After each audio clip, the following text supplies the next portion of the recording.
आणि जयराम बाबांची एक नियम होता की ते काखेमध्ये ज्ञानेश्वरी घेऊन या प्रदक्षिणा रोडला प्रदक्षिणा मारायची परमेश्वर महाराज, आणि एखाद्याने टोपी नाही घातली तिथं ठोकायची, तिथंच हाणायची. फार रागीट होते, तापड होते, पण ते हिताचे होते महाराज. याच्यात आलंच ना पुढं, सहज बोलणे हित उपदेशन, पुढचं त्यांच्यासाठी करोनी सायास शिकविती. पूर्वी गुरुजी ठोकायचं आणि बाप हाणायचं, परिणाम पोरगा तयार व्हायचा. घरी बाप हाणायचा आणि इकडे संस्थेत आल्यावर गुरुजी हाणायचं, त्याच्यामुळे असे पोरं तयार व्हायचे. आता तुम्ही बाप हाणीत नाही, गुरुजी हाणीत नाही, त्यामुळे पोरं आता लई त्रास देतात. काय त्रास देतात तुम्ही? सध्या आता सगळे प्रवास करणारी महाराज आहेत, याच्यात सगळी दिग्गज बसलेली आहे, रोज गाडीमध्येच कीर्तनाला आहे. तुम्हाला सध्याचा एक प्रॉब्लेम बघा काय माझ्या जीवनात मला आलेला, तुम्हालाही रोज येत असेल. मोटरसायकलवर पोरं गाडी चालतो ना, जर आपण मागून त्याला हॉर्न वाजवला राजगुरू बरं का, सिन्नरकर आपण सगळी, माझे जीवलगपली आमचा मोबाईलवाले सगळे आपण, विठ्ठल शेठ ऐका ऐका, हॉर्न वाजवला की आता पोरगा बाजूला सरकत नाही परमेश्वर महाराज. तुम्ही बघून बघा, 2-4 वेळा हॉर्न वाजवा, पोरगा बाजूला सरकत नाही, तुम्हाला अडवा येईल. अरे जास्त झालं काय, तुझ्या बापाचा रस्ता आहे. अरे हॉर्नच त्याच्यासाठी राजा, तू बाजूला सरकला पाहिजे ना आम्ही गेलो पाहिजे. मागचा त्याच्यासाठीच हॉर्न वाजवत असतो, त्याच्यासाठीच हॉर्न बजाव, म्हणजे याचा तो आपल्याला दमदाटी करतो. जास्तच काही झालं तर कॉलर धरतो, जास्तच काही झालं तर तुम्ही पुढचं, तुम्हाला माहिती जे भांडण होतं त्याचं एकमेव कारण आहे महाराज, बापानी पोरगा हाणला नाही आणि गुरुनं हाणला नाही. आम्हाला म्हणजे बापानी तर लयच हाणलं महाराज, मरणाचं ठोकलं गुरुजीला काय आणि मला काय. मी संस्थेतून 4 वेळा पळून गेलो परमेश्वर महाराज.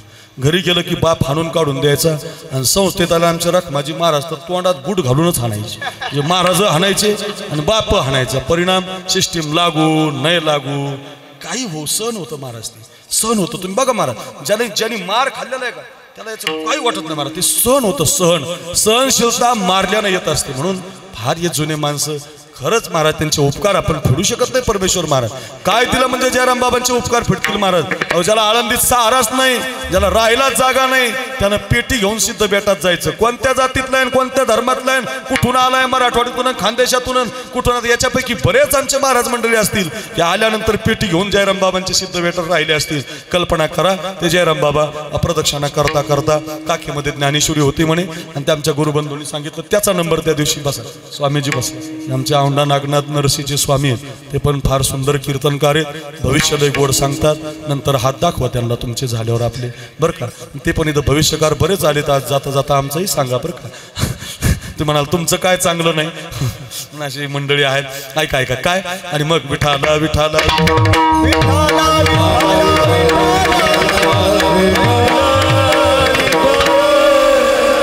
गुरुबंधूंनी सांगितलं. बाबा असं चालत असताना बाबांच्या पाठीमागं मी चालत होतो, आणि एक 60-65 वर्षाचा म्हातारा बाबांच्या पाया पडला, आणि बाबांना ते मध्ये रस्त्यात कुणी आलेला जमत नव्हतं, लोटूनच दिला.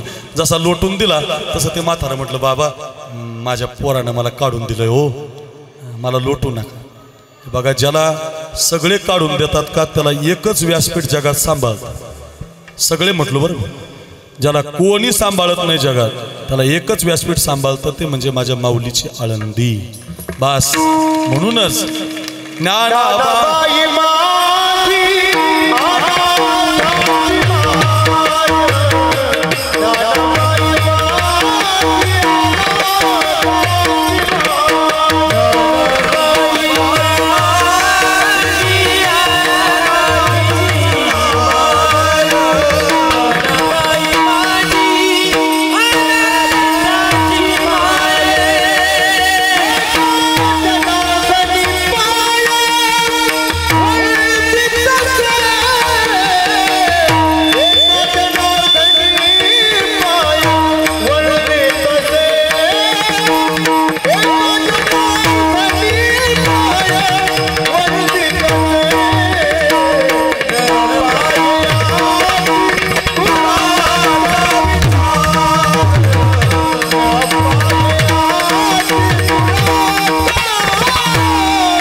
मज निरंतर जागविती काय द्यावे त्यासी भावी उतराई ठेविता हा पायी जीव थोडा सहज बोलणे हित उपदेश करुणी सायास शिकविती काय द्यावे त्यासी भावी उतराई ठेविता हा पायी जीव थोडा तुका म्हणे वत्स धेनुवेचे चित्ती तैसे मज येती सांभाळीत काय द्यावे त्यासी भावे उतराई ठेविता हा पायी जीव थोडा मस्तक असो दीन रजनी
मस्तकासो दीन रजनी श्री ज्ञानदेवा चरणी केला जगासी उपकार तारियेले नारी नर नमो ज्ञानेश्वरा नमो ज्ञानेश्वरा निवृत्ती उदारा सोपान देवा मुक्ताबाई नमो त्रिभुवन पावनी आद्यत्रय जननी देवांची मस्तक माझा पायावरी या वारकरी संतांच्या सर्व सुखे आजी येथेची ओळली संतांची देखिली चरणांबुजे सर्व काळ होतो आठवित मनी फिटली ते धनियेने काळे विठाला विठाला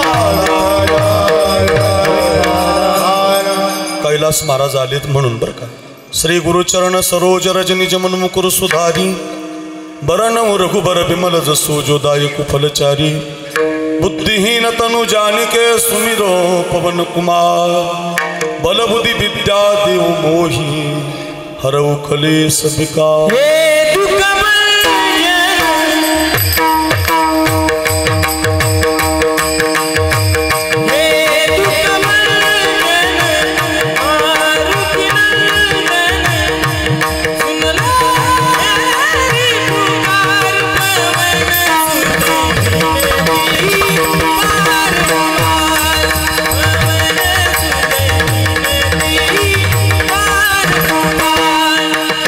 Hey,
वा श्री संताची माता चरणावरी साष्टांग हे करी दंडवत विश्रांती पावलो सांभाळा उत्तरी वाढले अंतरी प्रेमसूर काय सांगू आता संताचे उपकार मज निरंतर जागविती काय द्यावे त्यासी भावी उत्तराई ठेविता हा पायी जीव थोडा। आजच्या पवित्र कीर्तन सेवेसाठी आपण सगळेजण एकत्रित आहोत आणि या कीर्तन सेवेसाठी निवडलेला अभंग वारकरी संप्रदायाच्या कलशस्थानी विराजमान असणारे जगद्गुरु श्री तुकाराम महाराज आणि तुकाराम महाराजांच्या अभंगगाथेमधला अतिशय महत्त्वाचा बहुतेकांच्या पाठातला 4 चरणाचा 4 कडव्याचा संत जीवनानं केलेल्या उपकाराची कृतज्ञता प्रगट करणारा अभंग आहे। विठाला विठाला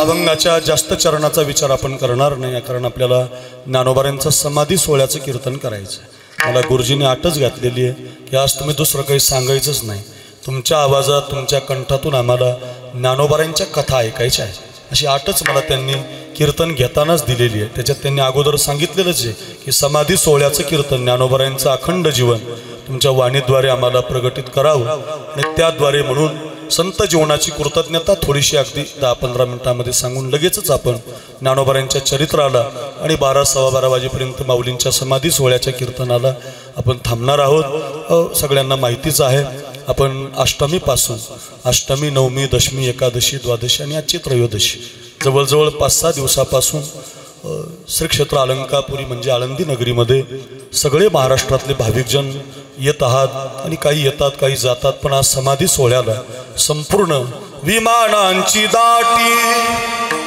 पुष्पाचा वर्षाव आजच्या दिवशीचा बरे हा जो अभंग आहे तो आजच्या दिवशीच्या वर्णनाचा आहे। विमानांची दाटी पुष्पाचा वर्षाव स्वर्गीहुनी देव करिता ती आळंदी हे गाव पुण्यभूमी ठाव आळंदी हे गाव दैवताचे नाव सिद्धेश्वर आळंदी हे गाव असं हे पवित्र आज देवानं म्हटलेलं गाव आहे। 84 सिद्धांचा सिद्ध भेटी मेळा। आज असा कोणता देव नाही, जपी नाही, ऋषी नाही, तपी नाही, प्रत्येक जण वरून खालून सगळी जेवढी देवदेवता आहेत सर्वजण आज आजच्या दिवशी तरी आळंदीला येतात आणि या ज्ञानोबाऱ्यांच्या संजीवन समाधी सोहळ्यासाठी सगळे येत असताना आपणही माऊलींच्या समाधी सोहळ्याला एकत्रित येतो।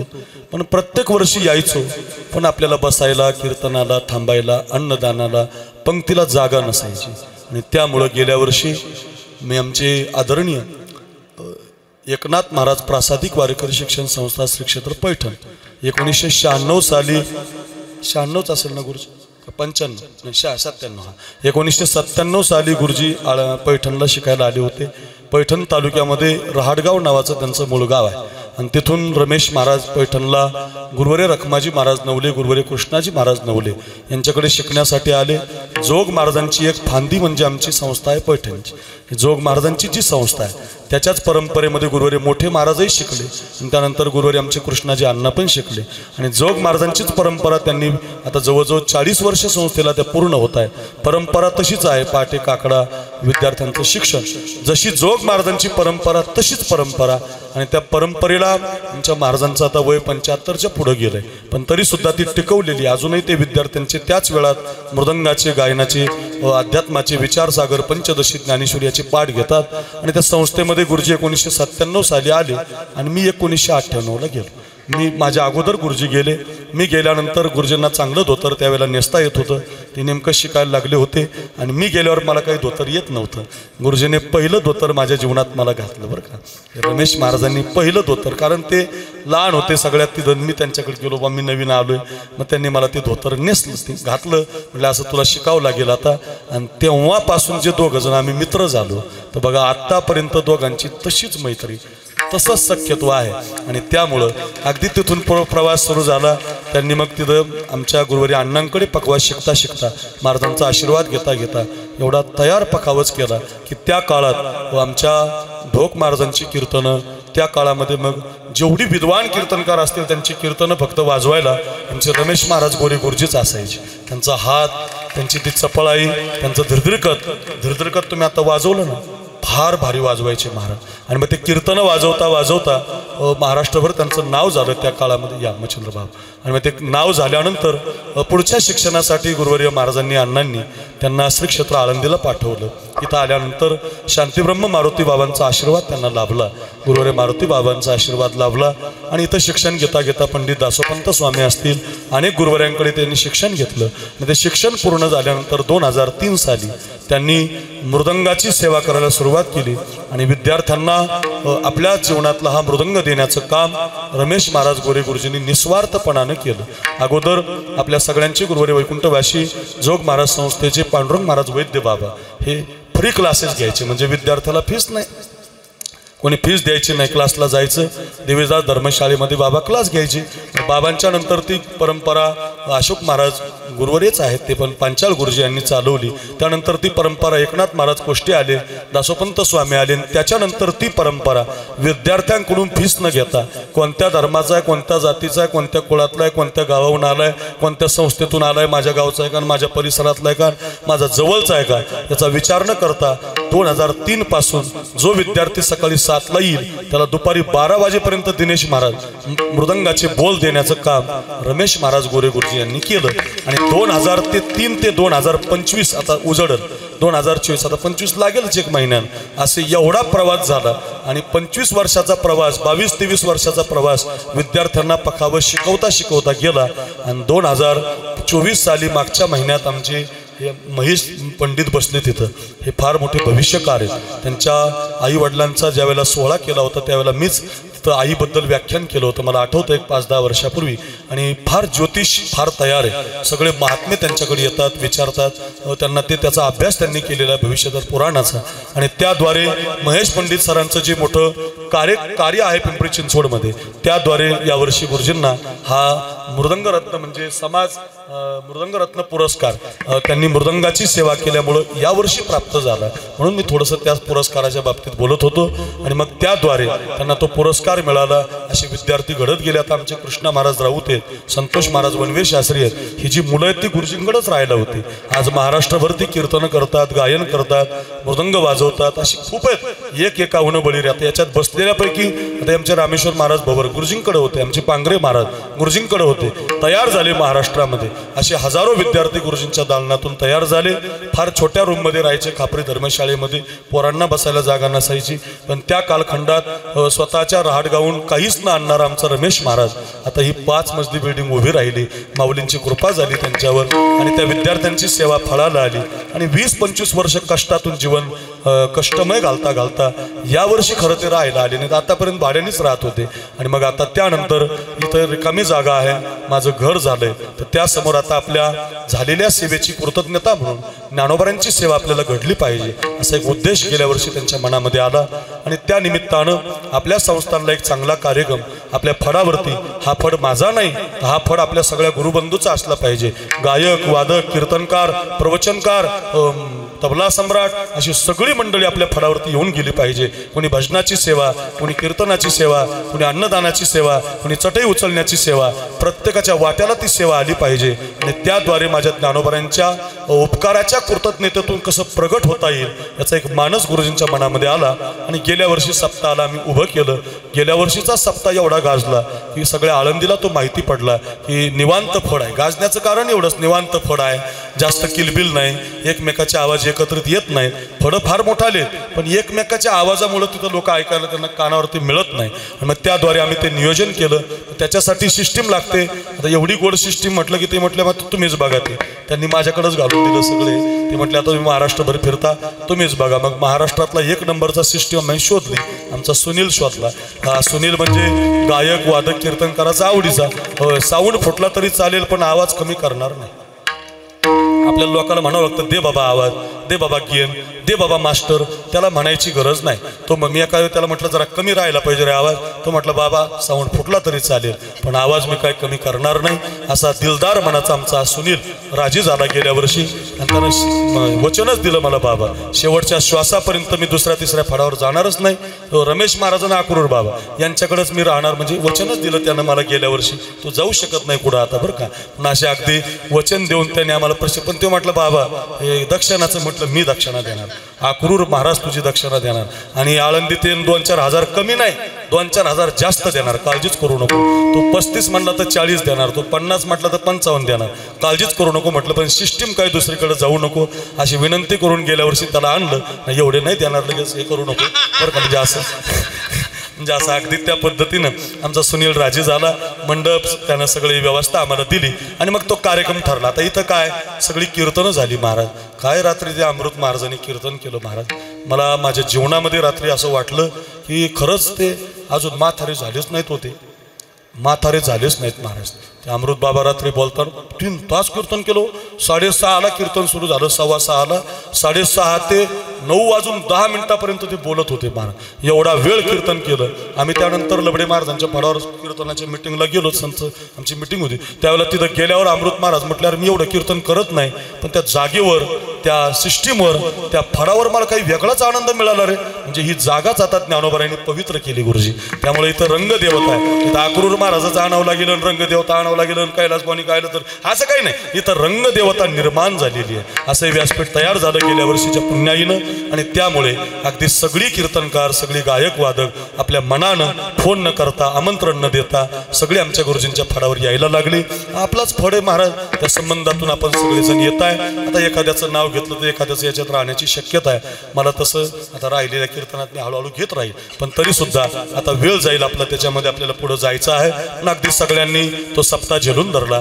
गेल्या वर्षी थोड्या अडचणी आल्या, अन्नदानाची पंगत असेल. आता इथं सगळे लोक आम्ही काय आपलं बाकीच्या ठिकाणी आपण पाहतो सीमित जेवण असतं, जेवढे लोक आहेत तेवढ्या पुरतं जेवण असतं. पण आता गुरुजींचे गुरुबंधू शिकलेले विद्यार्थी आले की मग त्यांना गुरुजी थोडी म्हणतात तुम्ही जाऊ शका जा बुवा आता उडाले आमचं पुरलं नाही बुवा असं नाही. गातला दुकान गती आली असिदान संत उदार उदार भरली अनंत भांडार माग त्याशी पुरे इथं यायचं मला. आणि धन्यानी काशी उरे जो येईल त्याला पण, जो मागून येईल त्याला पण, जो राहिलाय त्याला पण. रात्री 12 वाजता मी गुरुजीला फोन केला, मी अजून खाल्लंच नाही. या म्हटले शिल्लकच आहे. म्हणजे सगळ्यांना पुरेल एवढं अन्नदान करण्याची जबाबदारी गुरुजींनी घेतली. खरं सांगू तुम्हाला हे सगळ्यात महत्त्वाचं आहे. आणि मी गुरुजींना गेल्या वर्षी म्हटलं आपण आता एक काम करू, काल्याची पंगत तुम्ही अशी कुणाकून घेऊच नका. आपण सगळेजण 2000, 5000, 100, 200, 10 रुपये कारण आलेल्या लोकांना वर्गणी देता येते. आणि त्या वर्गणीचं काहीतरी दुसरं करण्यापेक्षा त्या वर्गणीचा महाप्रसाद करू, समाधी सोहळ्याच्या दिवशी त्याची पंगत करू आणि सगळ्यांच्या माध्यमातून सगळ्यांच्या मुखात कसं अन्नदान जाईल. म्हणजे पहिल्या दिवसापासून आलेली वर्गणी त्या कामालाच लावायची, अन्नदानालाच लावायची. कारण सगळ्यांचं मत एवढंच आहे आमचं काहीतरी घडलं पाहिजे, आमचं काहीतरी इथं मिळालं पाहिजे, आमच्या हातून काहीतरी घडलं पाहिजे. आणि मग त्याद्वारे आम्ही हा उपक्रम राबवला. महाप्रसादासाठी गुगल पे काय फोन पे काय तुम्ही जी वर्गणी देताय. आणि खरंच सांगतो माऊलीची शपथ घेऊन सांगतो अक्रूर महाराज काय रमेश महाराज काय तुम्ही दिलेल्या वर्गणीचा एकही रुपया आमच्या संसाराला मी लावणार नाही. ते समाधी सोहळ्याच्याच अन्नदानासाठी पंक्तीसाठी पुरतच नाही महाराज, पुरतच नाही. मी सहज गुरुजीला काल विचारलं किती पंक्तीवाल्यांनी पैसे दिले, ते म्हटले 35,000 रुपये दिले. खर्च किती आला म्हटले 40,000. 5,000 तोटाच आला गड्या. ते म्हटले जाऊ दे पुढच्या वेळेस बघू, अजून हिशोबात बघू काय होईल ते बघू. म्हणजे इथं पंक्तीला 50,000 रुपये खर्च येतो तर सरासरी नाही. कारण आता तुम्हाला वाटतं एवढेच लोक आहेत, एवढे नाही. हे तुम्ही जेवले की पुन्हा एवढे जेवायला येतात. तुम्हाला आळंदीचं गणितच माहिती नाही. कीर्तनाला एवढेच असतात. जेवायला तुम्ही रात्री पाहिलं असेल खंडागडे मान जेवायला बसल्यानंतर 3 पंक्ती झाल्या तरी तेवढेच लोक असतात. आणि ते काही कुणाला जा म्हणू शकत नाही, त्यांचा तो स्वभाव नाही, त्यांच्या ते रक्तात नाही. मी त्यांच्याबरोबर आता जवळजवळ 25 वर्षाचा आहे. ते जेवण दिल्याशिवाय तुम्हाला इथून जाऊ देणार नाही. म्हणून अगदी असं व्यक्तिमत्व आणि त्या संबंधातून हे उभं राहिलं. आणि मग आता तो फळ मच्छिंद्र बाबा एवढा गाजायला लागला आता की सगळे कलाकार आता बलवंत महाराज आले. आज त्यांचा पोरगा आला. तो पोरगा काय तबला वाजवतो महाराज हा पोरगा. अरे रे रे त्याचा नुसता तबला जरी वाजवताना पाहिलं तुम्हाला फेटाच काढून ठेवा वाटतो महाराज. बाप रे काय तबला वाजवतो. त्या जैन गुरुजींकडे तिकडे त्या बाहेरच्या राज्यात बाहेरच्या देशात अरे फार अफलातून मंडळी इथं आज जमा झालेली आहे. काय तुमच्या पुढे मी बोलावं आता. सोमनाथ महाराज तुम्ही पैठणला अध्ययन करता शिकवत एक एकावून बळी रे. तुमच्या पुढं मी सांगावं असं माझ्याकडे काही नाही. 2-4 चाली मला येतात, 2-4 येतात. काय बोलावं तुमच्या पुढं मी? तुमच्या पुढं मांडावं एवढी विद्वत्ता नाही. फक्त माऊलीनं मला थोडा कंठ गोड दिलेला आहे आणि थोडीशी माझी आमच्या गुरुवारी रखमाजी महाराजांची कृपा झाली. त्या चाली आणि त्या कथामुळं तुम्ही आम्हाला तर आताच्या फोडाप्रमाणे जपलंय. एवढंच मला येतंय. आता तेच सांगणारी दुसरं काही मला येत नाही. पण अगदी तुमच्या सगळ्यांचं काय आता ताकापुरतंच माझं आहे. पण तरी सुद्धा तुम्हा सगळ्यांच्या चरणी महाराज आता एक एकावून बळी रे. कोण कोणाचं वर्णन करू, कोण कोणाचं काय ते दिनेश महाराज वाजवतात. सगळेजण तुमच्याकडेच पाहतात. हो दिनेश महाराज, माझ्याकडे कमी पाहतात, तुमच्याकडे जास्त पाहतात. काय वाजवणं, काय त्या कैलासबाचं गाणं, नामदेवबाचं गाणं, प्रभा म्हणजे बळीरामचं गाणं, अनिरुद्धचं गाणं, संतोष महाराज, काय महाराज रात्री ती चाल, रात्रीचे तो सदानंदनी गायलं. असं एक एक गायक. आणि गुरुजी यावर्षी फार नवल झालं. असं आळंदीतला टॉप गायक आणि टॉप वादक राहिलाच नसेल, तो आपल्याकडे आला नाही. आलाच महाराज. सेवा करता आली नसेल, वाजवता आलं नसेल, कसता पण इथं भेटूनच गेलाय. या भूमीला आशीर्वाद देऊनच गेलाय. काय तुमचं भाग्य आहे गुरुजी. वा, भाग्यवान असावा आमचा रमेश गुरुजी सारखा असावा. एवढे लोक महाराज ज्ञानोबारांचं दर्शन घेतल्यानंतर चला रमेश गुरुजींच्या फडावर, चला रमेश गुरुजींच्या फडावर. काय सोहळा आहे, काय कीर्तन आहे, काय भजन आहे, काय नमस्मरण आहे, काय गायक आहेत, काय वादक आहे. अवर्णनीय, निशब्द, अलौकिक, सांगताच येणार नाही, शब्दात बसणार नाही असं वर्णन आमच्या गुरुजींनी या ठिकाणी हे उभं केलं. आणि त्याला माझाच मित्र असल्यामुळं, सखा असल्यामुळं ही काल्याची आणि समाधी सोहळ्याची सेवा महाराजांच्या माध्यमातून माझ्या वाट्याला असते. आणि त्याद्वारे गुरुजींनी दिलेले हे निमंत्रण आहे, गुरुजींनी दिलेला आदेश आहे. आणि आपल्या सगळ्यांची सेवा करण्याचं कोणीतरी उभं राहायचं आणि कोणीतरी माऊलींची कथा सांगायची, माऊलींचा हात धरलेला सांगायचा, माऊलींच्या आई वडिलांचं सांगायचं, माऊलीनं मधुकरी कशी मागितली ते सांगायचं. हरपले आपण पे पावे, ते संता ते पाहता घेऊसावे, म्हणोनी वानावे ऐकावे हेची सदा. प्रत्येक समाधी सोहळ्याला, प्रत्येक कीर्तनामध्ये संतांच्याच कथा सांगितल्या पाहिजे. हे संत सांगतात आपल्याला. कारण का काय वाणू आता न पुरे हे वाणी मस्तक चरणी ठेवीत असे. असे संतांचं वर्णन होत नाही, बोलता येत नाही. म्हणून त्या संतांचं वर्णन व्हावं म्हणून अगदी त्याद्वारे गुरुजींनी दिलेल्या निमंत्रणातून आज हे समाधी सोहळ्याचं कीर्तन करण्याचं भाग्य आहे. गुरुजींना ज्यांनी खूप सेवा केली त्या सगळ्यांना मी थोडं पुढं बोलणारच आहे. संतांना परिहारामध्ये, समारोपामध्ये अगदी थोडीशी अभंगाची भूमिका, ज्ञानोबारांच्या समाधी सोहळा, असं थोडंसं चिंतन आपण या निमित्तानं करूया. सगळ्यांची नावं घेऊ शकत नाही म्हणून पुन्हा एकदा सगळे बरं का, या लाईनचे सगळे एक एकाहून बळी रे. सगळ्यांसाठी एकच म्हणतो, मस्तक माझा पायावरी,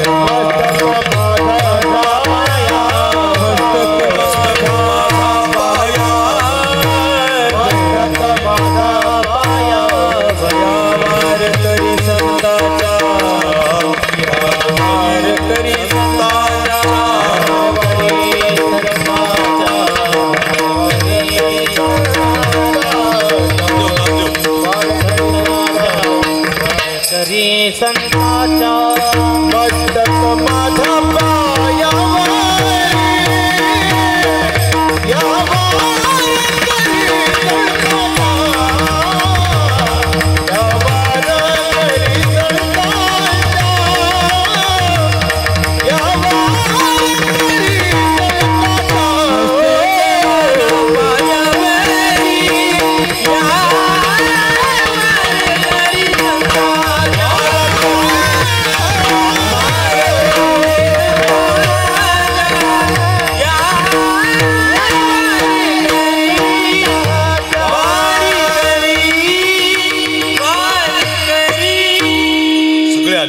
या वारकरी संतांच्या आपल्या सगळ्यांना ज्ञात आहे.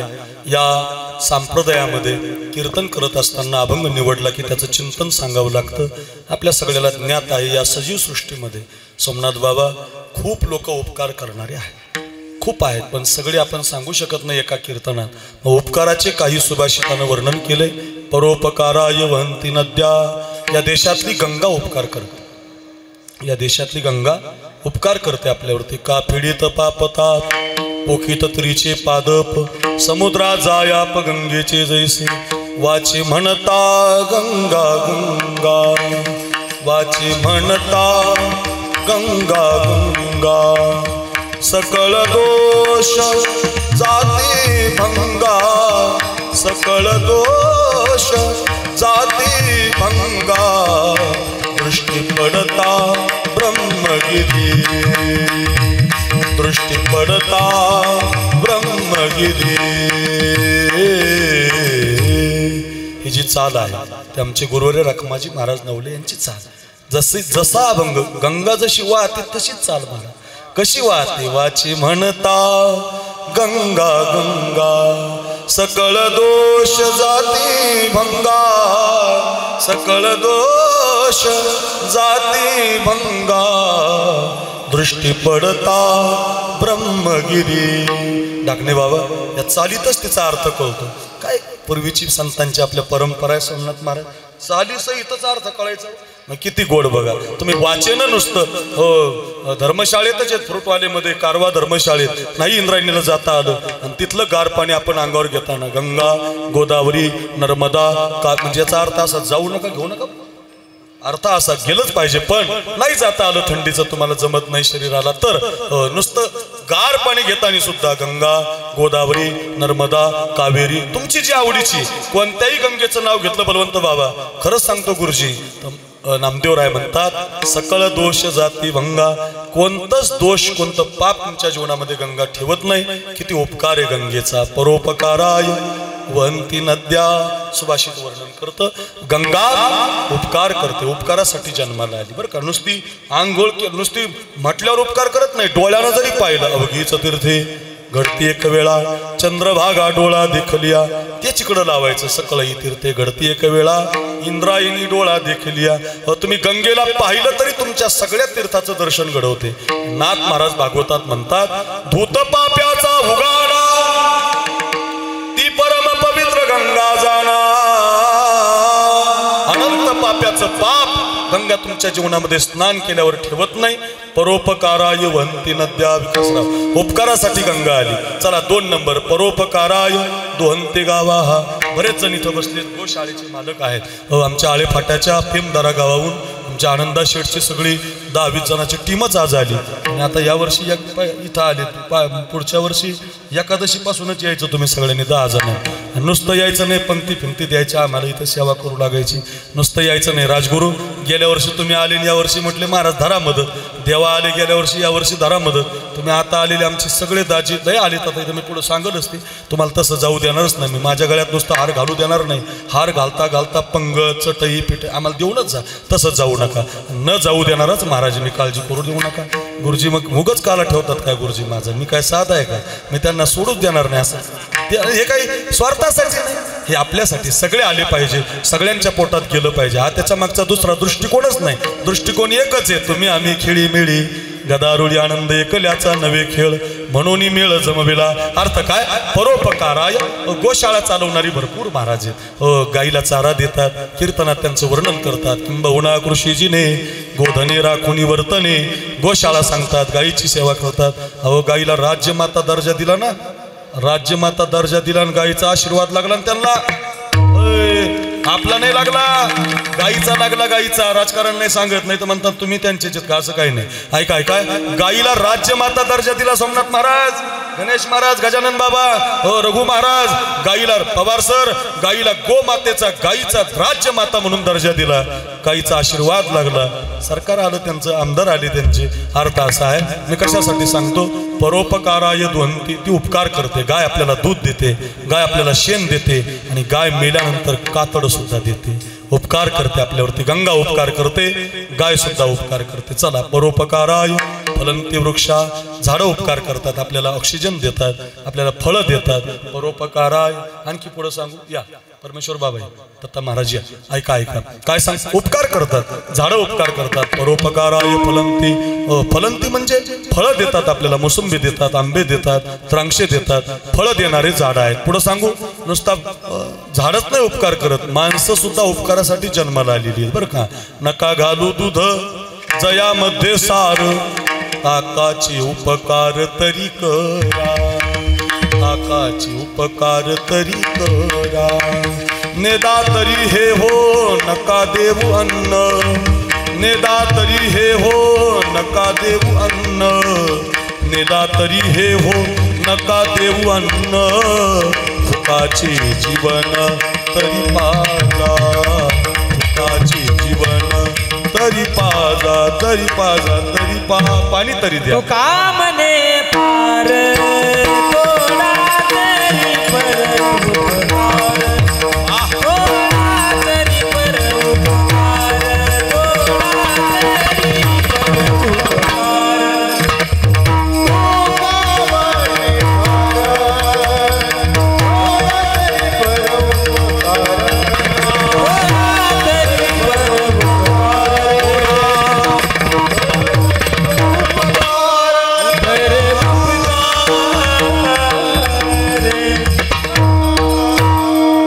तुकोबारांची वाणी आहे, तुका म्हणे फार फार करा.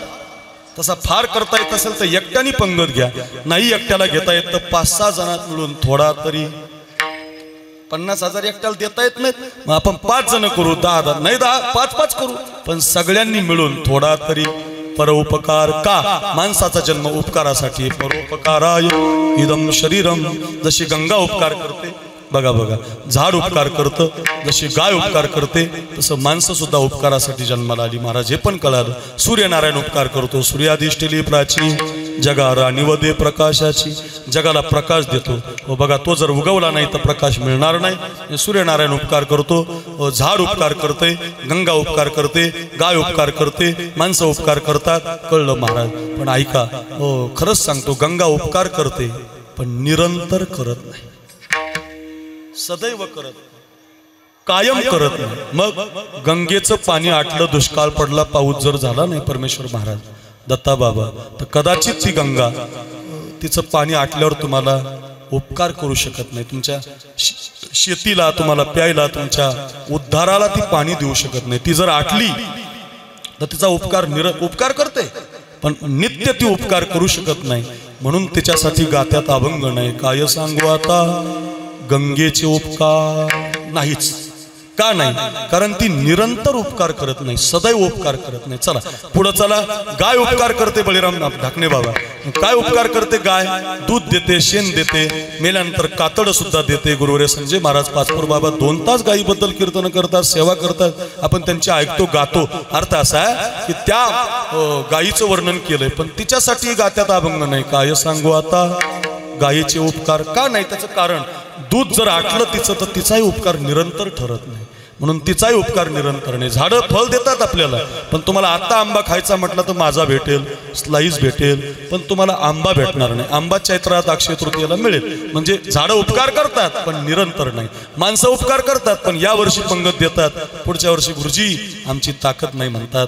बाबा तुमच्याकडे लय लोक येतात, आमची काही ताकद नाही असं म्हणणारी लोक आहे. म्हणजे पंगत देतात पण निरंतर देत नाहीत, म्हणून त्यांचाही गाथ्यात अभंग नाही. काय सांगू आता माणसाचे उपकार नाही. सूर्य उपकार करतो पण दिवसा करतो, रात्री करत नाही. हे सगळे उपकार सांगितल्याचे विरोधी बोलतोय. उपकार करतात सोमनाथ बाबा, पण सूर्य रात्री उपकार दिवसा करतो, रात्री करत नाही. रात्री असता तर लाईट बिल आलं नसतं, वाढीव दरबिल मिळालं नसतं, पावत्या आल्या नसत्या, भांडायची गरज पडली नसती, फुकट द्यायची गरज पडली नसती. पण सूर्यनारायण उपकार करतो, दिवसा करतो दत्ता बाबा, रात्री करत नाही. चला, म्हणून त्याचाही अभंग नाही. काय सांगू आता सूर्याचे उपकार. महाराज नेमका कोणाचा अभंग आहे? अभंगाचं पहिलं चरण. काय सांगू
संतोष महाराज राऊत आळंदीमध्येच असतात. फार गोड प्रमाण दिलं, काय सांगू आता. म्हणजे आतापर्यंत गंगेचा सांगता आला, गाईचा सांगता आला, माणसाचा सांगता आला, झाडाचा सांगता आला, सूर्याचा सांगता, पण एक उपकार मात्र सांगता येत नाही का. हे बाकीचे उपकार करतात पण सगळेजण निरंतर करत नाहीत. मज निरंतर जागविती, निरंतर शब्दाला लाल रे गोडा. साधू संत जो उपकार करतात तो का वाणीत बसत नाही, का सांगता येत नाही, का बोलता येत नाही. त्याचं एकमेव उत्तर मज निरंतर. दुपारी वाचा ज्ञानेश्वरी तरी उपकार होतो, आंघोळ न करता वाचा तरी उपकार होतो, म्हाताऱ्यानं वाचा तरी, कोणत्या वेळेत, कोणत्या वयात, कोणत्या काळात, कधीही वाचा. ज्ञान होया ज्ञानासी, ऐसावर त्या टिकेसी, ज्ञान होय मुढा, अति मूर्ख त्या दगडा. आम्ही आळंदीला ज्या वेळेला शिकायला आलतो त्यावेळेला गुरुजी खापरी धर्मशाळेमध्ये राहायचे, मी निगोजकर धर्मशाळेमध्ये राहिले.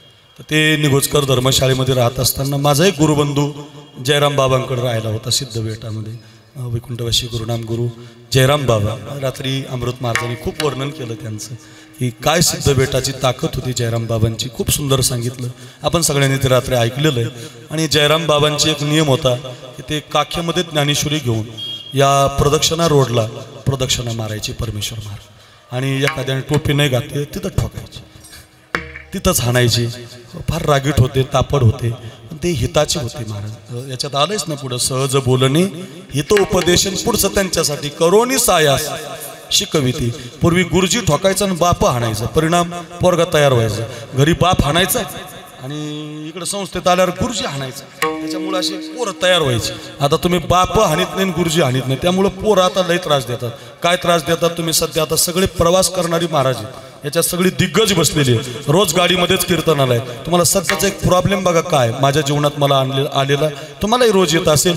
मोटरसायकलवर पोरं गाडी चालतो ना, जर आपण मागून त्याला हॉर्न वाजवला राजगुरू, बरं का, सिन्नरकर आपण सगळी, माझी जीवलगपली, आमचा मोबाईलवाले सगळे आपण, विठ्ठल शेठ ऐका ऐका, हॉर्न वाजवला की आता पोरगा बाजूला सरकत नाही परमेश्वर महाराज.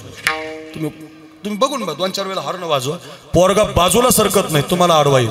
अरे जास्त झालं काय, तुझ्या बापाचा रस्ता आहे. अरे हॉर्नच त्याच्यासाठी राजा, तू बाजूला सरकला पाहिजे ना, आम्ही गेलो पाहिजे. मागचा त्याच्यासाठीच हॉर्न वाजवत असतो, त्याच्यासाठीच हॉर्न बजाव, म्हणजे याचा तो आपल्याला दमदाटी करतो. जास्तच काही झालं तर कॉलर धरतो, जास्तच काही झालं तर तुम्ही पुढचं, तुम्हाला माहिती जे भांडण होतं त्याचं एकमेव कारण आहे महाराज, बापानी पोरगा हाणला नाही आणि गुरुनं हाणला नाही. आम्हाला म्हणजे बापानी तर लयच हाणलं महाराज, मरणाचं ठोकलं गुरुजीला काय आणि मला काय. मी संस्थेतून 4 वेळेला पळून गेलो परमेश्वर महाराज. घरी गेलं की बाप हाणून काढून द्यायचा, आणि संस्थेत आला आमच्या रखमाजी महाराज तर तोंडात बूट घालूनच हाणायचे. म्हणजे महाराज हाणायचे आणि बाप हाणायचा, परिणाम सिस्टीम लागू नाही लागू काही हो, सण होतं महाराज, ते सण होतं. तुम्ही बघा महाराज, ज्याने मार खाल्लेला आहे का त्याला याचं काही वाटत नाही महाराज, ते सण होतं. सहनशीलता मारल्यानं येत असते. म्हणून फार हे जुने माणसं खरंच महाराज, त्यांचे उपकार आपण फेडू शकत नाही. परमेश्वर महाराज काय दिलं म्हणजे जयराम बाबांचे उपकार फेडतील महाराज. अहो ज्याला आळंदीत सहाराच नाही, ज्याला राहायलाच जागा नाही, त्यानं पेटी घेऊन सिद्ध बेटात जायचं. कोणत्या जातीतला आहे, कोणत्या धर्मातला आहे, कुठून आलाय, मराठवाड्यातून, खानदेशातून, कुठून, याच्यापैकी बरेच आमचे महाराज मंडळी असतील की आल्यानंतर पेटी घेऊन जयराम बाबांचे सिद्ध बेटात राहिले असतील. कल्पना करा, ते जयराम बाबा अप्रदक्षिणा करता करता काखेमध्ये ज्ञानेश्वरी होती म्हणे, आणि ते आमच्या गुरुबंधूंनी सांगितलं त्याचा नंबर त्या दिवशी बसा, स्वामीजी बसला. आमच्या औंढा नागनाथ नरसीचे स्वामी आहेत, ते पण फार सुंदर कीर्तनकार आहेत, भविष्याला गोड सांगतात. नंतर हात दाखवा त्यांना तुमचे झाल्यावर आपले, बरं का. ते पण इथं भविष्यकार बरेच आलेत आज, जाता जाता आमचंही सांगा बरं का. ते म्हणाल तुमचं काय चांगलं नाही, अशी मंडळी आहेत. ऐका ऐका काय, आणि मग विठाला विठाला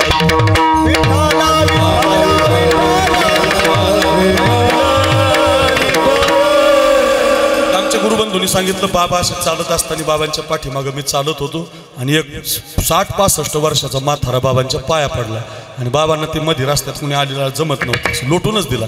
जसा लोटून दिला तसं ते म्हातारा म्हटलं, बाबा माझ्या पोरानं मला काढून दिलंय हो, मला लोटू नका. बघा, ज्याला सगळे काढून देतात का त्याला एकच व्यासपीठ जगात सांभाळतात. सगळे म्हटलं बरं, ज्याला कोणी सांभाळत नाही जगात त्याला एकच व्यासपीठ सांभाळतं, ते म्हणजे माझ्या माऊलीची आळंदी.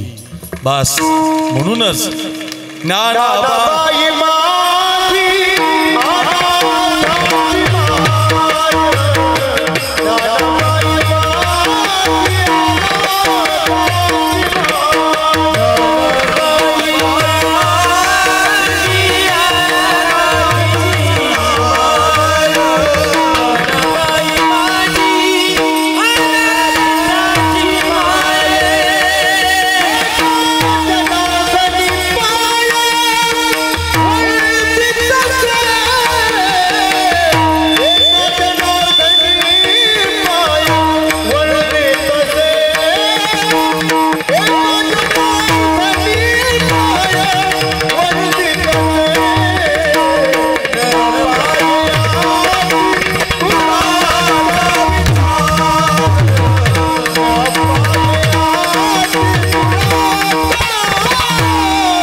प्रमाण म्हटल्याबरोबर काही लोकांच्या सहजच डोळ्यात पाणी आलं. सहज आलं महाराज. उपकारच तेवढेत हो माऊलीचे महाराज. ज्ञानाबाई माझी अनाथाची माय. अनाथ कोणाला म्हणतो आपण? चला कोणी नाही, ज्याचा कोणी नाथ नाही, अशा अनाथाला माऊली सांभाळतात. 40 फुटी रोडला झांबरे महाराजांचं एक घर आहे. तिथे एक पत्र्याचं शेडमध्ये मी 5-6 वर्ष आळंदीला असताना राहिलो. आणि गुरुजींकडे आमचे विष्णू महाराज क्लासला यायचे. आणि मी संस्थेत पहिल्या दुसऱ्या वर्षाला होतो. मला आठवलं म्हणून सांग. ते एकादशीचा दिवस होता. फार कठीण परिस्थिती होती. 2001-2ची घटना आहे. आणि सकाळपासून ते संध्याकाळपर्यंत काही फराळाचंच मिळालं नाही. मला खायलाच काही भेटलं नाही. बरं, वय तरुण 8वी-9वीचं, भूक लागायची, सगळ्यांनाच लागायची. आणि भूक लागली, सकाळ झाली, दुपार झाली, संध्याकाळ झाली. कुणाला मागावं, काय मागावं, कुणाला काय? खायलाच नाही. परमेश्वर महाराज, माझ्या जीवनात घडलेली घटना आहे. खायलाच भेटलं नाही. भूक लागली की माठावर जायचं, पाण्याचा ग्लास घ्यायचा, पाणी प्यायचं. विष्णू महाराजांनी 1 ग्लास प्यायचा, मी 1 ग्लास प्यायचा, दोघांचं आमचं ते. आणि मग असं करता करता 8 वाजले संध्याकाळचे. एक काम करू म्हटलं, माऊलीचं मंदिरात आपण जाऊ म्हटलं. मंदिरात काहीतरी मिळालं आपल्याला. भूक लय लागली हो विष्णू महाराज. पैसे तर नव्हतेच ना महाराज. आणि गेलो मंदिरात. प्रदक्षिणा मारली. हैबत बाबा दर्शन घेतलं, नाथपाराचं घेतलं, गणपती बाप्पाचं घेतलं. आणि पलीकडून त्यावेळेला बारीतून असं आतमध्ये गेलो, दर्शन घेतलं. पिंपळाला प्रदक्षिणा मारल्या. त्या दिवशीचा योग असा महाराज, खडी साखरीचा दाणासुद्धा भेटला नाही. काहीच मिळालं. आज माऊलीने आपली खूपच परीक्षा घेतली बुवा. पुन्हा वापस तिथं पत्र्याच्या शेडमध्ये गेलो. पुन्हा एक तांब्याभर पाणी पिलो, वलकोटी टाकली, झोपा म्हटलं. आता सकाळी आपलं कुठंतरी धनगर धर्मशाळेत तिथं सकाळी भात आणि वरणाची पंगत असायची द्वादशीला, किंवा निगोजकरमध्ये मग ते ठाण्याची लोक पंगत घालायची. जाऊ म्हटलं तिथं जेवायला, आता झोपा. आणि बाबा वलकोटी टाकली. झोप लागत असते का हो कुठं? अंगावर पांघरून घेतलं. ते महाराज झोपले, मी झोपलो, 2 जण. शेवटी 11 वाजता एका माऊलीनं आमचा दरवाजा वाजवला. महाराज आहात का आतमध्ये? आम्ही दरवाजा उघडला. एवढ्या रात्री कोण माता आली भाऊ आपल्याकडे? ज्ञानेश्वर महाराज देवडे आहेत ना, ते माझ्या शेजारी राहिलं होतं. त्यांचा पोरगा आता फार भारी गातो. आणि त्यांच्या शेजारी एक घर होतं आणखीन. ते काय आपल्या संबंधात नव्हतं असं कधी, आणि परिचय नव्हता. सकाळपासून त्याला घराला कुलूप लावलेलं होतं. माता आली, दरवाजा वाजवला जोरात. आणि महाराज, आम्ही सकाळी साबुदाण्याची खिचडी, भगरीचा भात, आमटी अशी एक पातेलं भरून करून ठेवली होती. अचानक गावाला जावं लागलं. तर एवढा मोठा स्वयंपाक फेकूनच द्यायला चालले होते. तर एकदा तुम्हाला विचारावं म्हटलं, तुम्ही काही खाल्लं का? तुम्ही जर खाल्लं नसेल तर हे प्रसाद आमचा फेकून देण्यापेक्षा माझ्या मनात आलं म्हणून तुम्हाला विचारायला आले. रमेश महाराज, ती बाई मला याच्या आधी कधीच बोलली नव्हती. तो माणूसही कधी बोलला नव्हता. पातेलं घेऊन ज्यावेळेला ती बाई घेऊन आली ना परमेश्वर महाराज, आम्ही दोघं रडायला लागलो.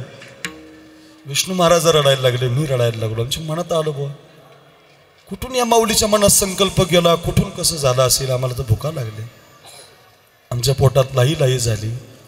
आणि मग आम्हाला कळालं की ही व्यवस्था माझ्या माऊलीनंच आमची केली. महाराज विठाला विठाला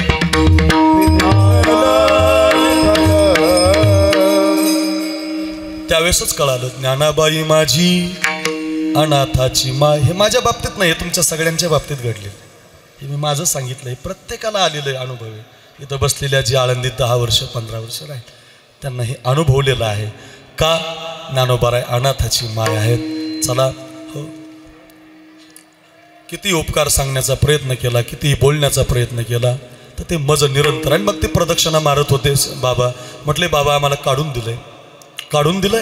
आपल्या आळंदीत बरेच जुन्या काळात परमेश्वर महाराज, तुम्हाला आठवत असेल, दत्ता महाराज आपल्या आपण ज्यावेळेला नेमकं गुरुजीकडे क्लासला जायचो गरड गुरुजीकडे त्यावेळेला त्या काळामध्ये तुम्ही पाहिलं असेल बरेच मायबाप पोरांनी काढून दिलेले धर्मशाळेत राहायचे. धर्मशाळेत ते राहायचे, संस्था सांभाळायचे, दोघं जोडी असायची. ते म्हातारं म्हटलं बाबा मला काढून दिले ना तर तुम्ही मला लोटायला लागले. बाबा म्हटले का काढून दिलं? म्हटले मला खोकला जास्त येतो म्हणून मला काढून दिलं पोरांनी. म्हटलं अरे मग आता एक काम कर, हे ज्ञानेश्वरी घे. संत कसे निरंतर उपकार करतात. पहिल्या चरणासाठी कथा सांगतोय मी तुम्हाला. आणि ती ज्ञानेश्वरी विठ्ठल महाराज गंडागळे बाबा सचिन आबा त्या म्हाताऱ्याच्या हातात दिली आणि जयराम बाबा म्हटले जा अजानुक्षा खाली बस आणि या माऊलीच्या ज्ञानेश्वरीची पारायण कर, संत तुझं जीवन चालवतील. संतांच्या मुखातून वाक्य निघालं. ऐका मच्छिंद्र बाबा, सत्य घटना आहे. ज्यावेळेला तो म्हातारा निघाला हजेरी आरतीपासून परत आला, बाबा मला वाचता येत नाही, मला लिहिता येत नाही, मी शाळेत गेलो नाही, मी गरीब आहे, मला कसं वाचता येत नाही, मग आता कसं पारायण करू? बाबा म्हटले एक काम कर, लिहिता येत नाही वाचता येत नाही ना, या अक्षरावरून फक्त असे बोटं फिरव आणि बोटं फिरवता फिरवता ज्ञानदेवाय नमहा, ज्ञानदेवाय नमहा, ज्ञानदेवाय नमहा एवढंच म्हण. आणि तेवढाच परिणाम झाला. तेवढंच केलं त्यानं. बाबाच्या शब्दावर विश्वासी तो करी, स्वामीवरी सत्ता सकळ भोगिता होय त्यांचे संत म्हणतात. अजानुक्षाच्या त्या छत्रछायेखाली 65 वर्षाचा म्हातारा रामेश्वर बाबा, भोर बाबा, बलवंत गुरुजी, पांचाळ गुरुजी ऐका असे बोटं फिरवायला लागला दिनेश महाराज. आणि बोटं फिरवता फिरवता बोटं फिरवता फिरवता 10 वर्षांना चमत्कार झाला. जो कधी शाळेत गेला नाही तो म्हातारा ज्ञानेश्वरी मुप्पाड बोलायला.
ज्याला वाचता येत नाही, ज्याला लिहिता येत नाही अशी माणसं सुद्धा या आळंदीमध्ये माऊलीच्या दरबारात पारायण करताना दिसतात. त्यांची घरं आहेत, त्यांचं जेवणाची व्यवस्था आहे. आपण पाहतोय रोज.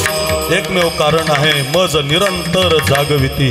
कोणत्या वयातला आहे, कोणत्या देशातला आहे, कोणत्या काळातला आहे, कुठून आलाय त्याचा भेदभाव न करता नुसतं पारायण करत असाल, नुसतं वाचत असाल. ऐका रे, जरी नुसतं वाचता येत नसेल तर नुसत्या अक्षरावरून बोट जरी फिरवत असाल तर मज निरंतर जागविती. सारखा उपकार करतात, नित्य उपकार करतात. वा कैलास वा.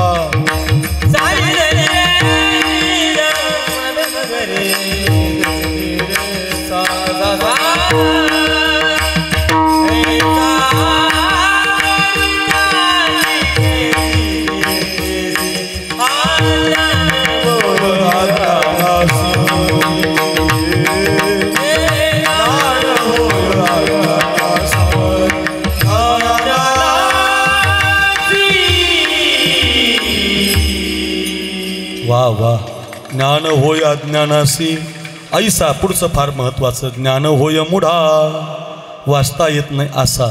अति मूर्ख म्हणजे मूर्ख अधिक मूर्ख, डबल मूर्ख. ज्याला गावाकडे काही कळत नव्हतं, आळंदीत आल्यावर पण काही कळत नव्हतं, असा अतिमूर्ख. अतिमूर्ख त्या दगडा म्हणजे आमच्यासारखे गावाकडून आलेले पण दगड शाळेतही घेतलं नाही गुरुजीने, बापाने काढून दिलं. पण तरीसुद्धा माऊलीच्या समाधीला कपाळ लागलं, ज्ञानेश्वरीच्या ग्रंथाला कपाळ लागलं. थोड्याशा चाली, थोडंसं गायन आलं, थोडंसं बोलता आलं. उपकार केला आपल्यावरती. मज निरंतर जागविती. म्हणून काय सांगू आता. तुकोबाराय म्हटले काय बोलू गड्या, काय शब्दामध्ये बसणार नाही. खरंच महाराज मला खरं सांगा, कधी ज्ञानोबारांचं वर्णन होऊ शकतं आपल्या वाणीनं? किती कीर्तनं केली म्हणजे, किती विद्वान असला म्हणजे.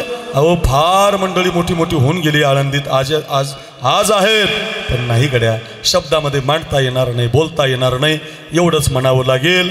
काय सांगू आता, बोलता येत नाही, शब्दामध्ये बसत नाही, म्हणून काय सांगू आता संताचे उपकार. महाराज एखादा तरी उपकार कळू द्या ना, की तो सांगता येत नाही पण कळायला पाहिजे ना आपल्याला. कळलं खरं सांगू, ज्ञानोबारांचा खरा उपकार सांगतो तुम्हाला मी आज, आणि त्याची फार गरज आहे सध्या काळाची. त्याच उपकाराची खरी गरज. सगळं चरित्र आता आपण पुढे पाहणारच आहोत, पण मी सांगू तुम्हाला माऊलीचा खरा उपकार. एवढा उपकार माझा घरी घेऊन जा, या वर्षीची वारी सफल करा, आणि घरी गेल्यावर हे तंतोतंत पालन करायचं.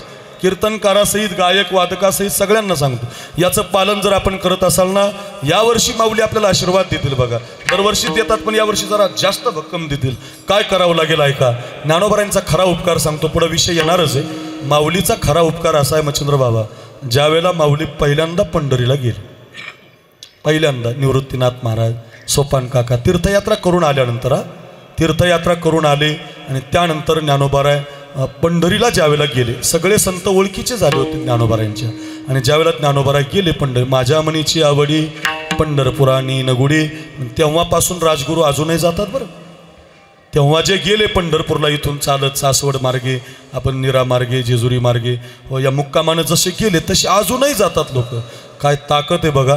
728 वर्षाचा समाधी सोहळा यावर्षी, 728 वर्ष माऊलीला पूर्ण झाले, तरीसुद्धा फक्त माझ्या मनीची आवडी आणि पंढरपुरा नी नगुडी एवढंच वचन माऊलींनी सांगितलं. काय विश्वास आहे आमच्या महाराष्ट्राचा माऊलीवर. अजूनही तेवढेच लोक वाढतच चाललेत पण कमी नाही, मागं जातातच. अहो आत्ता झालेले आमदार, आत्ता 10-20 वर्षापूर्वी झालेले मंत्री, 50 वर्षाचे पक्ष, घर दिलंय, खासदारकी दिली, आमदारकी दिली, मंत्रीपद दिलंय, सगळं दिलंय, पण त्यांच्यावर सध्या त्यांचा विश्वास नाही. समाजात तुम्ही पाहताय 750 वर्ष झालेत. माझ्या मनीची आवडी, जागा नाही पंढरपूरला राहायला लोकांना, लोक बसत नाहीत पंढरपुरात, 5-5, 10-10 किलोमीटर मागं थांबावं लागतंय. माऊलीचा शब्द आहे, ज्ञानोबारांचा शब्द आहे, तो वारकरी कधी मोडणार नाही महाराज. हे ज्ञानोबारांचं गेले, ज्ञानोबाराय पंढरीला. झालं असं होतं, आषाढीचा सोहळा होता आणि ज्यावेळेला सगळे संत गेले, फार गोड कथा एवढी ऐका गेल्या सोमनाथ महाराज, तुम्ही एवढे चांगले कीर्तनकार इथं जमलात म्हणून मला सांगावं वाटतं आता हे. आणि गेल्यानंतर चित्र असं पाहिलं माऊलीनं, वाळवंटातून ज्यावेळेला महाद्वारात गेले परमेश्वर महाराज, तर त्या महाद्वारामध्ये सगळे संत पायरीवर बसलेले होते. पायरीवर बसणाऱ्या संतांची नावं ऐका. कबीर महाराज होते, कबीर मोमीन, लतीफ मुसलमान. शेजारी आणखी एक संत होते, त्यांचं नाव होतं चोखोबाराय, ते महार समाजाचे होते.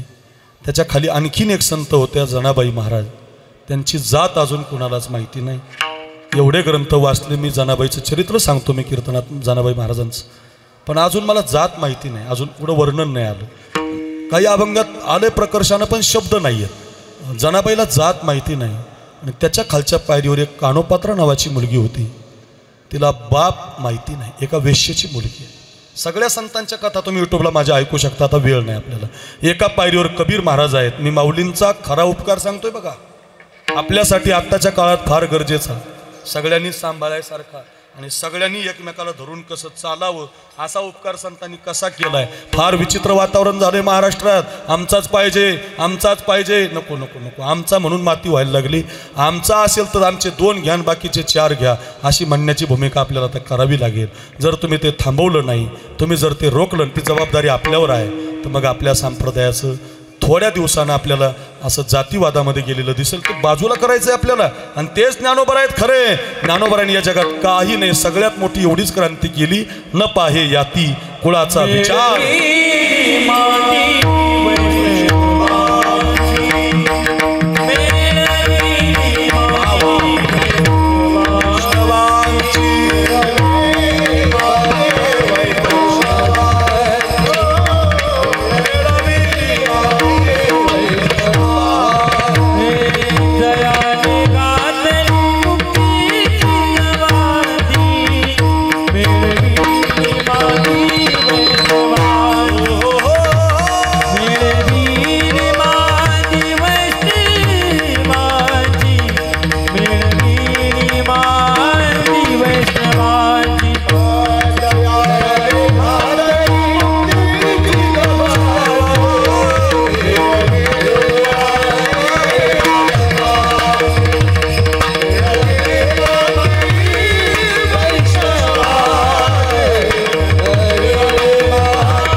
मेळविली मांदी वैष्णवांची.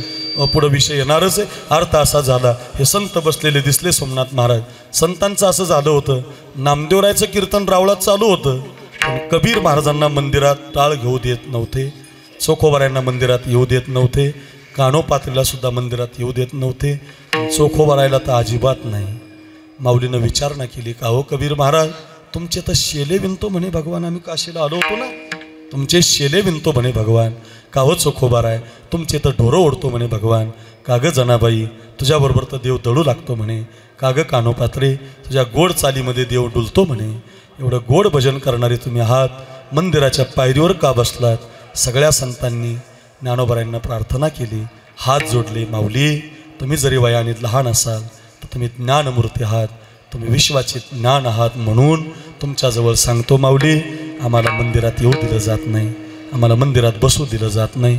आम्ही अमक्या जातीचे आहोत, आम्ही तमक्या जातीचे आहोत. ज्यावेळेला ज्ञानोबारायांना सांगितलं, माझ्या ज्ञानोबारायांनी काय क्रांती केली ऐका. ज्ञानोबाराय म्हटले, अरे मग तुम्हाला जर मंदिरात येऊ देत नाही तर मी सुद्धा मंदिरात जाणार नाही. नामदेवराय हे ज्ञानोबारायांचे सखे आहेत महाराज. सखा कोण आहे या जगात? रात्री सांगितलं, सखे ती महत्वा अमृत महाराजांनी की अर्जुन हा देवाचा जसा सखा आहे, तसा या विश्वातला सखा म्हणजे ज्ञानोबाराय आणि नामदेव महाराज. नामदेव महाराजांनी आपल्याला या अभंग दिलेत महाराज. हा समाधी सोहळा आपल्याला नामदेवरायांनी दिला, निळोबारायांनी दिला. खूप सुंदर गाथ्यात प्रमाण पुढे येणार आहेत. ऐका, मी कशासाठी सांगतो. नामदेवराय सखे आहेत. काय हो माऊली, आजपासून राऊळामध्ये कीर्तन करायचं नाही, मग आजपासून या सगळ्या संतांना घेऊन वाळवंटात कीर्तन करायचं. एकची टाळी झाली चंद्रभागे वाळवंटी, माझा ज्ञान राजा गोपाळासी लाया वाटी. नामदेव कीर्तन करी पुढे नाच पांडुरंग, नामदेव कीर्तन करी पुढे नाच पांडुरंग. जनी म्हणे बोला ज्ञानदेवा अभंग, जनी म्हणे बोला ज्ञानदेवा अभंग. अभंग बोलता रंग कीर्तनी भरला, अभंग बोलता रंग कीर्तनी भरला. प्रेमाचे छंदे विठ्ठल नाचू लागला, नाचू लागला, नाचू लागला, नाचू लागला. हो एकच टाळी झाली झाली झाली झाली झाली झाली झाली. एकच टाळी झाली चंद्रभागे वाळवंटी, माझा ज्ञान राजा गोपाळासी लाया वाटी, माझा ज्ञान राजा गोपाळासी लाया वाटी, माझा ज्ञान राजा गोपाळासी लाया वाटी, माझा ज्ञान राजा गोपाळासी लाया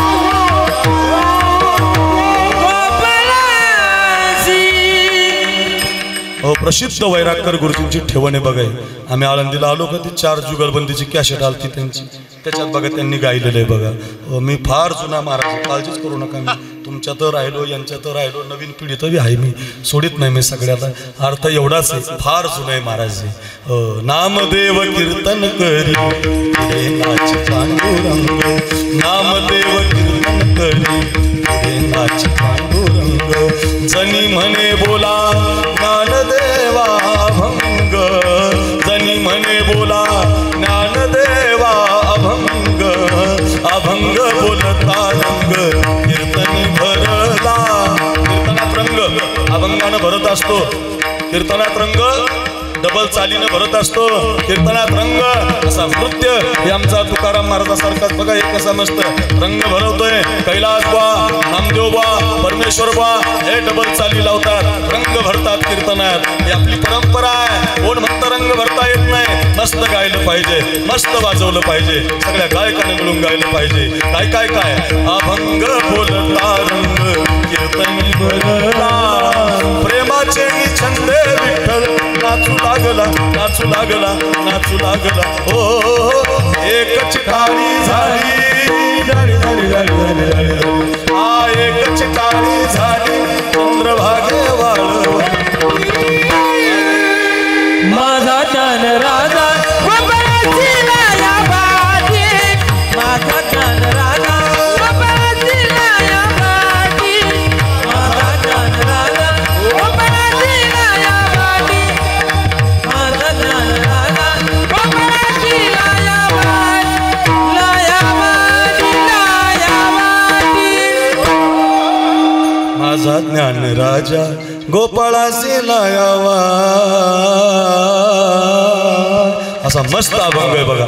असंच केलं माऊलीनं. वाळवंटात कीर्तन सुरू केलं. नामदेवराय कीर्तन करायला लागले. सगळे संत एकत्रित आले. सावता महाराज, सेना महाराज, काय संतांची वर्ण भीमान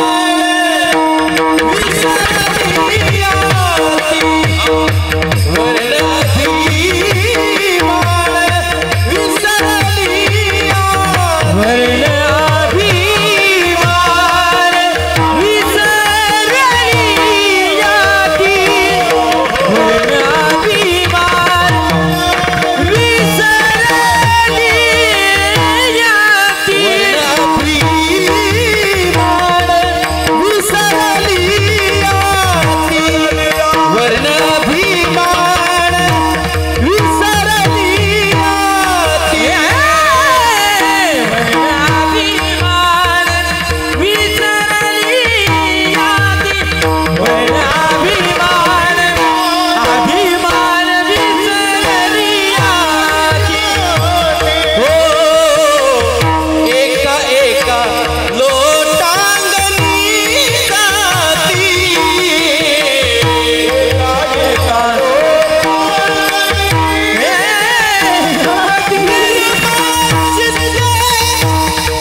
संतोष महाराज वनवे वनवे एक असं आमच्या पिंपरी चिंचवडला लई वनवे इकून गेलं की आमच्या पंचायत वनवे फसले महाराज 2000 दंड पडला. चला माग वनवे वनवे वनवे आवाजच तसा आहे त्याचा. महाराष्ट्रावर आणि गुरुजीकडे राहिलेत बरं. आज जरी महाराष्ट्रभर कीर्तन करत असतील आई नाही बाप नाही. बाप आहे पण आता ते काय लांब राहिला एकटाच येतो महाराज. जसा आला तो पंडित केशव गुरुजी जगदाळे करून शिकून मग आप्पा महाराजांनी आमच्या कृष्णा महाराजांनी त्याला इकडे गुरुजीकडे आला. रमेश महाराजांकडे 2-3 वर्ष राहिले आळंदीत. तिथून पुढे त्याला कीर्तनाची मग ती परंपरा मिळाली. माझ्या गाडीत चाली म्हणता म्हणता गायन करता करता प्रमाण म्हणता म्हणता महाराष्ट्रामध्ये त्यांचं नाव झालं. माऊलीची कृपा झाली. अक्रूर महाराजाची नाही, माझी नाही, माऊलींची कृपा झाली. आवाज गोड आहे. धन्यवाद महाराज. मला वाटलं तुम्ही आता खाली वाजता काय पण जमलं बरं का. बरं वाटलं असं कधी मध्ये आलं म्हणजे आणखीन वाढतं महाराज, आणखीन मोठं होता येतं बरं का. वा धन्यवाद. फार छान बरं का. वनवे महाराजांनी गोड खेळ मांडीला वाळवंटी गाई कीर्तनाला रंग भरत असतो प्रमाणानं. आणि मग ते असं आता 12 वाजले आपले याच्यातच बा पुढं मला अजून गुरुजी वेळच पुरत नाही बा आता काय करू बरं का. आणि मग ते असं क्रांती केली ज्ञानोबारायांनी. काय ज्ञानोबाराय म्हटले नामदेवा कीर्तन करा. जाऊ देत नाहीत ना कबीर महाराजांना. मग आता कबीर महाराजांना टाळ दिला. जाऊ देत नाहीत ना चोखोबरायांना. इथं टाळ घ्या. आमुची माळ्याची शेत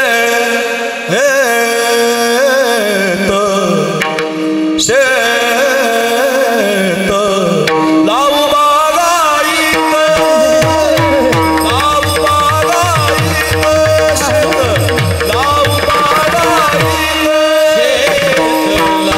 बागाईत लावू बागाईत लावू बागाईत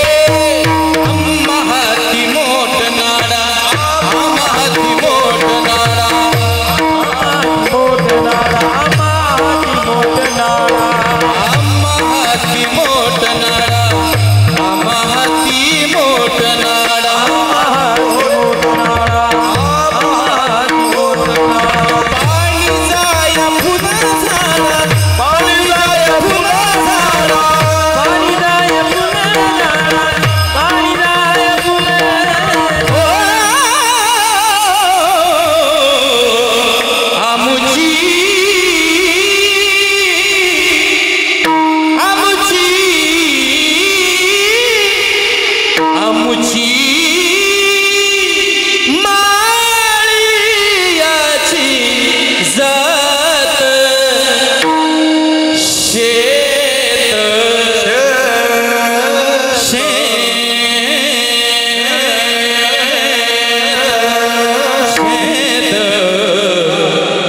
लावू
बगाई सगळ्या काम क्रोध सगळे सावता महाराज सेना महाराज हरी महाराज ऐका रोहिदास महाराज जेवढे संत एक भावार्थाच्या भावार्थाच्या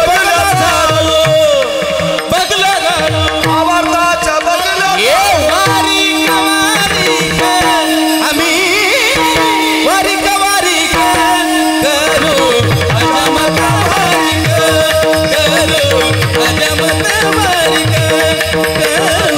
अजमत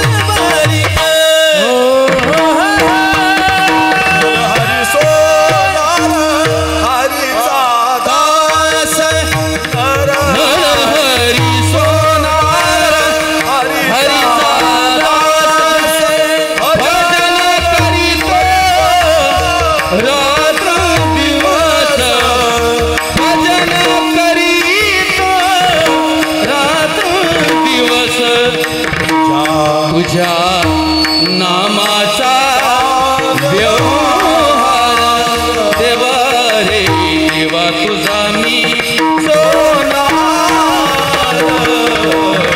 देवा तुझा मी सोनार देवा तुझा मी सोनार हे रोहिदास तोचा मार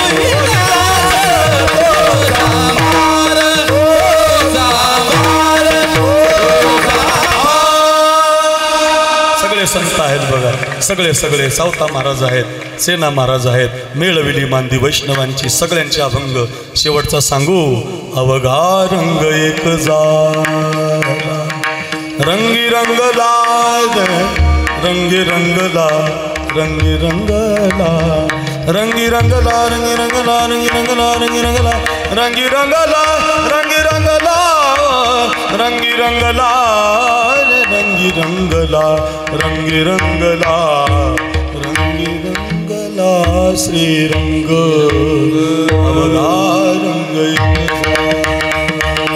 हो म्हणे चोख्याची महारी चोखोबाऱ्यांच्या पत्नीला सुद्धा घेतलं माऊलीनं सगळ्यांचे अभंग प्रकाशित केले विश्वाचा मालकच रावळाच्या बाहेर आणला क्रांती झाली आज जगामध्ये सगळे संत सगळी परंपरा आज आपण सगळ्यांचे अभंग घेऊ शकतो सगळ्या संतांची पुण्यतिथी करू शकतो कुणाचा उपकार काय सांगू देवा ज्ञानोबाची ख्याती माऊलीचा उपकार आहे म्हणून काय सांगू आता संताचे उपकार मज निरंतर जागविती विठोबार